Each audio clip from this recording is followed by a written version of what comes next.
Years ago, we had the region band directors meeting, and we had it on a Sunday in Eagle Pass. And everybody was laughing about it when we shot for it and said, okay, let's do it. And then we wound up the next time and said, no more. That was a long haul. But the Eagle Pass guys, we gave them one Sunday of rest in all these years where they could stay home and have the meeting. The band director at Del Rio is Juan Nanez. This is second year as a high school director there at Del Rio. He's been directing for 8 years. Norman Beals, Elizabeth McAllister, Jesse Brialba, is that right? Brijalba. Richard Rios and Patricia Broach are the assistant directors there. The drum majors, Claudia Torres and Ricky Zuniga. And okay, you're pretty good for a gringo, you know that? They have 142 members in the band. Received a first division at marching contest last year. Their theme this year for the marching contest is a Latin theme. The selections are Aztec Fire, Besame Mucho, Meringue, and Malaguena. The soloists are going to be Armando Cervantes, Mel Rodriguez, and Ricky Zuniga. Didn't say on what instruments, but I think we'll be able to pick those out. Okay, you get this is a kind of a ranching type community in Del Rio, and a lot of these old kids are real country types. You know, they know what a horse is, know what it is to ride one, and of course there's a little Air Force operation still left in Del Rio. So a number of these are Air Force families, but that's kind of fading, I think, at the time, getting less and less. But a lot of small-town country-type kids, and they're very rosy-cheeked and yeah, and there's many unsophisticated, let's say. Many disadvantages that they have is that they're so far from major cities that they don't have access to all the music stores and music repairs and the number of private teachers that a big city would furnish and have. So band directors do an awful lot of extra work there, and probably put in a lot of extra hours because they just don't get the help that students do in your larger communities. Well, I think they utilize the staff probably somewhat more in the one school, one community situation, and then that gives you more of an opportunity to bring in all this expertise and give the kids quite a bit of more that you don't have. Like up here in the city, we have the private teachers that the kids can go and partake of their services, but down there, if it's not on your staff, you don't get it unless you just luck out. Anyway, the band looks like they're in a ready position, and drum majors are ready for the announcer to give them the go-ahead. But again, you know, to reiterate the comments that were made earlier, remember this is a moving concert, and listen to the musical expertise. And okay, at this time, let's go down to the field and get ready to see the Del Rio Band march and do their thing here. Drum major, you may begin your performance.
That was the Del Rio High School Band from Del Rio, Texas. You just saw a very exciting performance from that group.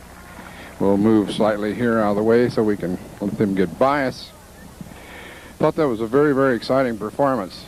Didn't you, Dan? Oh, I agree. It seems to me that the folks from Del Rio, they came to San Antonio to perform today. They certainly did. They came on like gangbusters. The trumpet section, a very standout section. They had a gorgeous duet in one of the earlier pieces, and then they ended up with a real cute thing in the, was it the Malaguena type thing, and they had the three big sombreros on, you know, the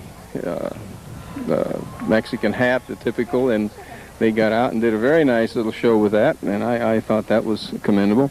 Well, the precision, or the style of some of the marching was very crisp. I thought that some very sharp looking doings, and the drum majors, I was watching them conduct, and they were really doing a fine job, just putting that beat right there, and the band was staying with them very, very well.